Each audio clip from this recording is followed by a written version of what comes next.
What's the worst case of badly behaved kids you've ever seen? I have many after living with this child for 2 years. I'll try to keep it short. The guy I had been seeing asked me to move in with him and his 2 kids. He was divorced for more than 5 years and had kids every other week. I agreed, and after several months, I moved my then baby boy and me into his place. The first 2 months were fairly normal. There's a son and a daughter, both of whom are young. My son loved his kids, especially his son, and he loved him. Now my then boyfriend, M, was raised a lot differently than I, and that became apparent with his utter lack of discipline regarding his daughter. When she came home from school, there was what M called a trail of E. Shoes, a backpack, snack wrappers, and clothes made a trail right to her room. In her room, every time M complained about it not being picked up, she would scream and cry. After she slammed the door, she would come out and ask him to help her. He cleaned it himself while she watched TV in her room. When I would come home from work and pick up my son from daycare, the kitchen would be a disaster.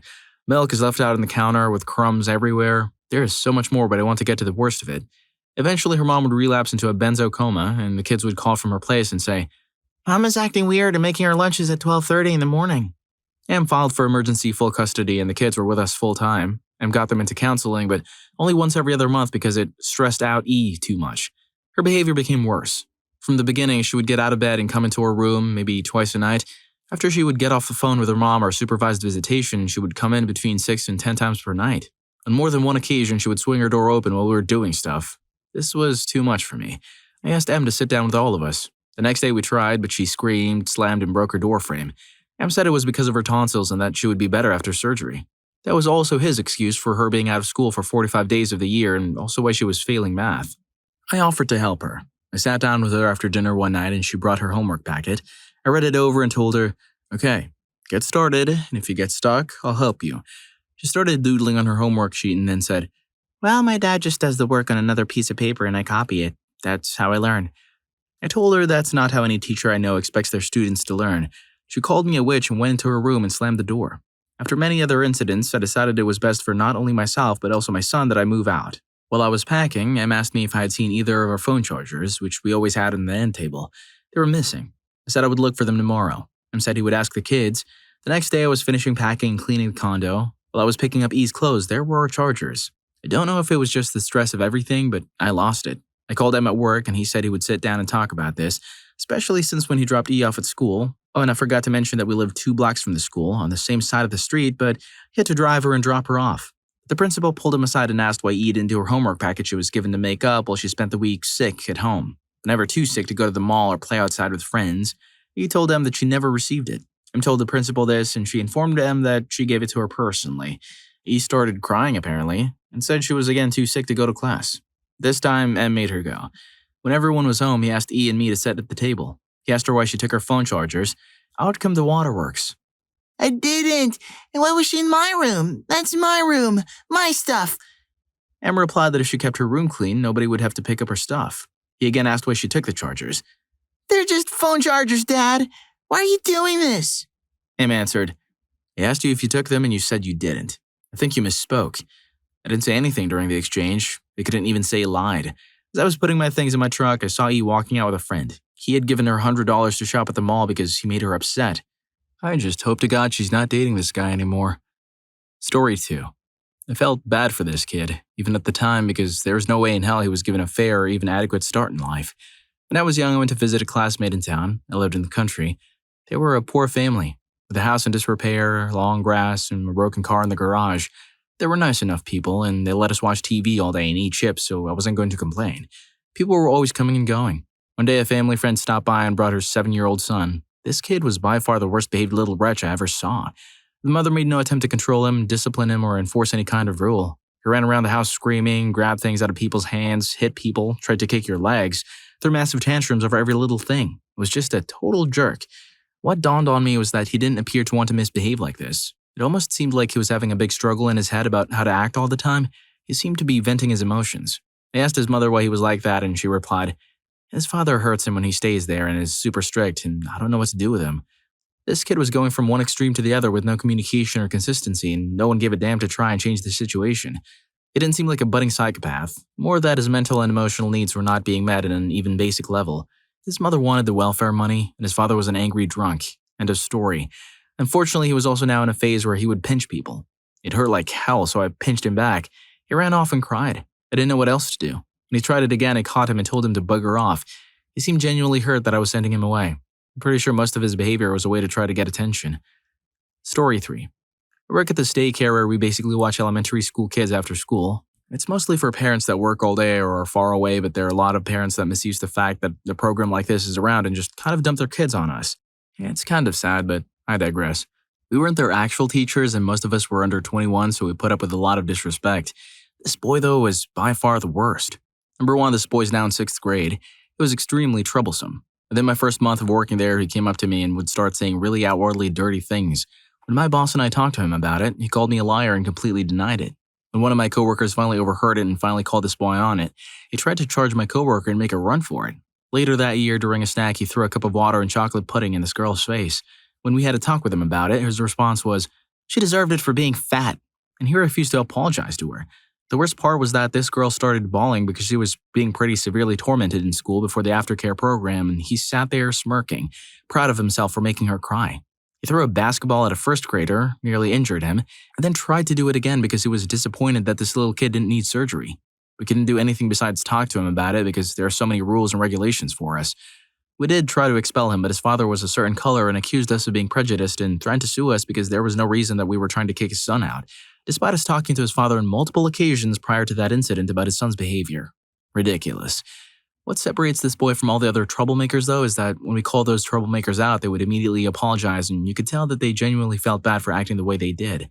This boy didn't apologize, and he never felt bad. He would just smirk at the aftermath of his actions. Story 4. I have 2 stories, 2 different families.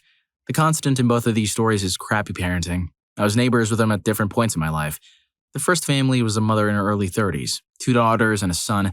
Constant screaming from the children and the parents. All hours of the day and well into the night, cuss words were tossed around like no big deal in that house.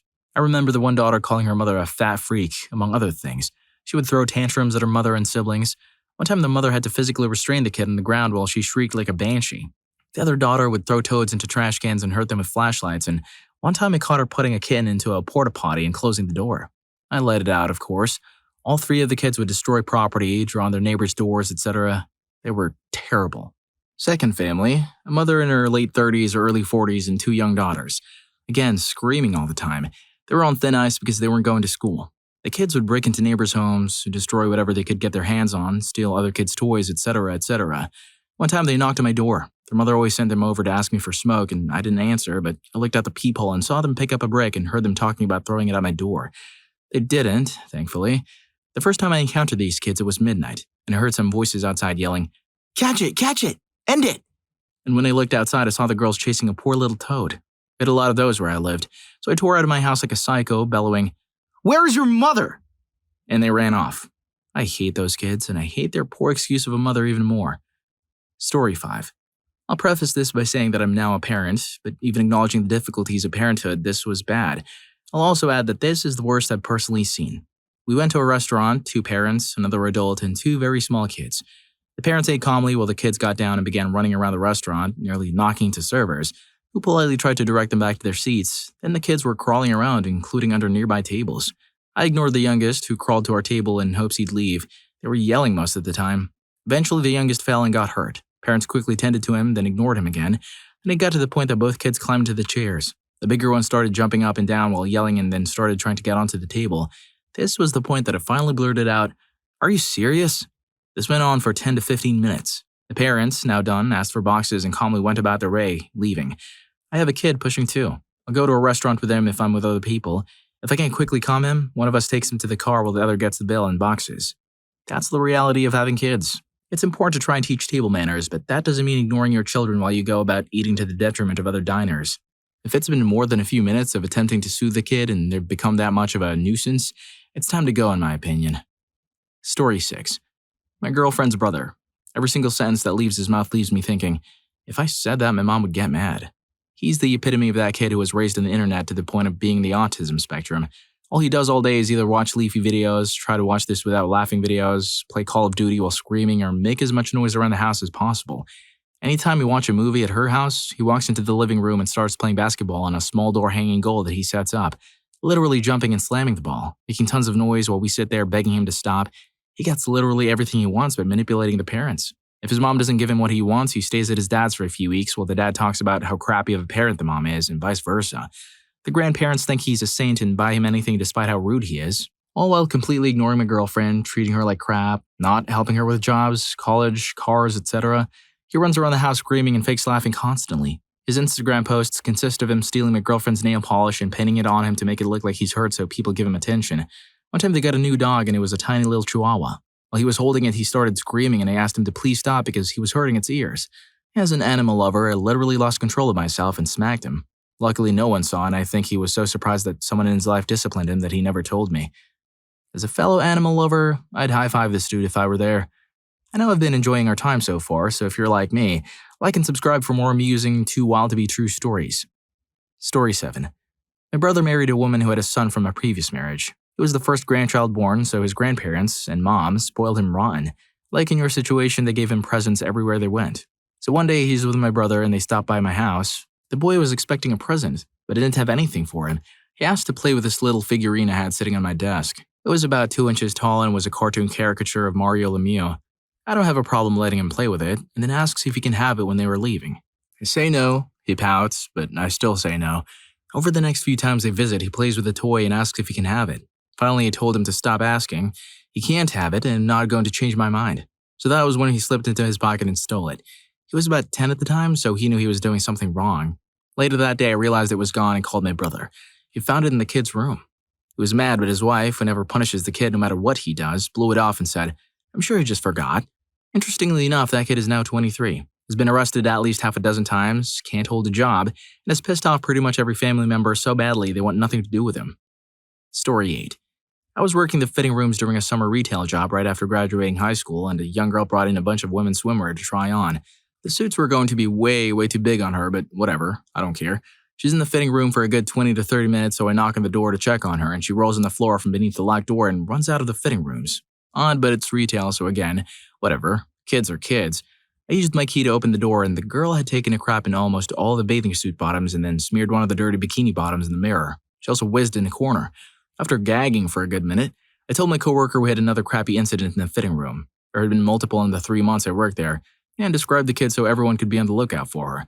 One of the managers of the store found her with her mom and notified her about the great poop explosion in the fitting room. The mom didn't seem surprised to hear about this, and asked the kid why she did it again, and the kid replied, "Because those bathing suits were ugly and you weren't paying attention to me." Mom paid for the destroyed merchandise and was told never to return it. Both mom and daughter seemed totally unfazed by the whole ordeal. Story 9. My son's daycare had a similar kid. He was terrible. Both parents were officers in the military who thought their son was just so perfect and sweet and could do no wrong. Meanwhile, the kid is just awful. One day he was picking one of the smaller kids and the teachers were trying unsuccessfully to get him to stop.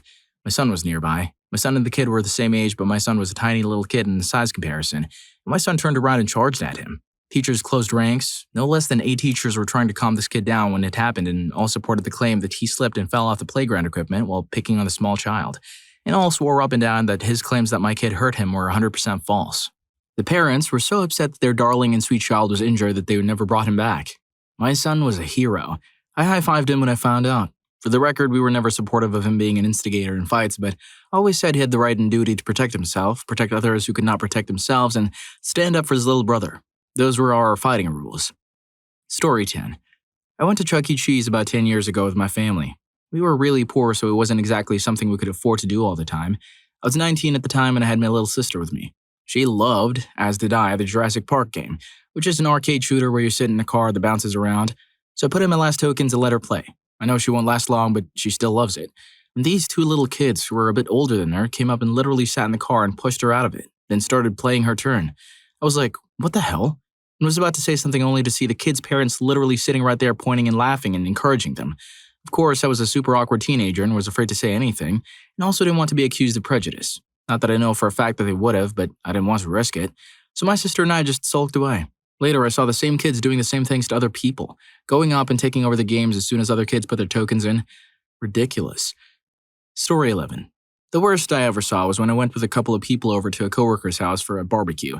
They had a young daughter at the time. Several of us are sitting around the living room eating when the daughter rides her bike through the living room. Her mom tells her not to ride the bike in the house, and the kid looks at her and says, "You're not the boss of me," and continues riding.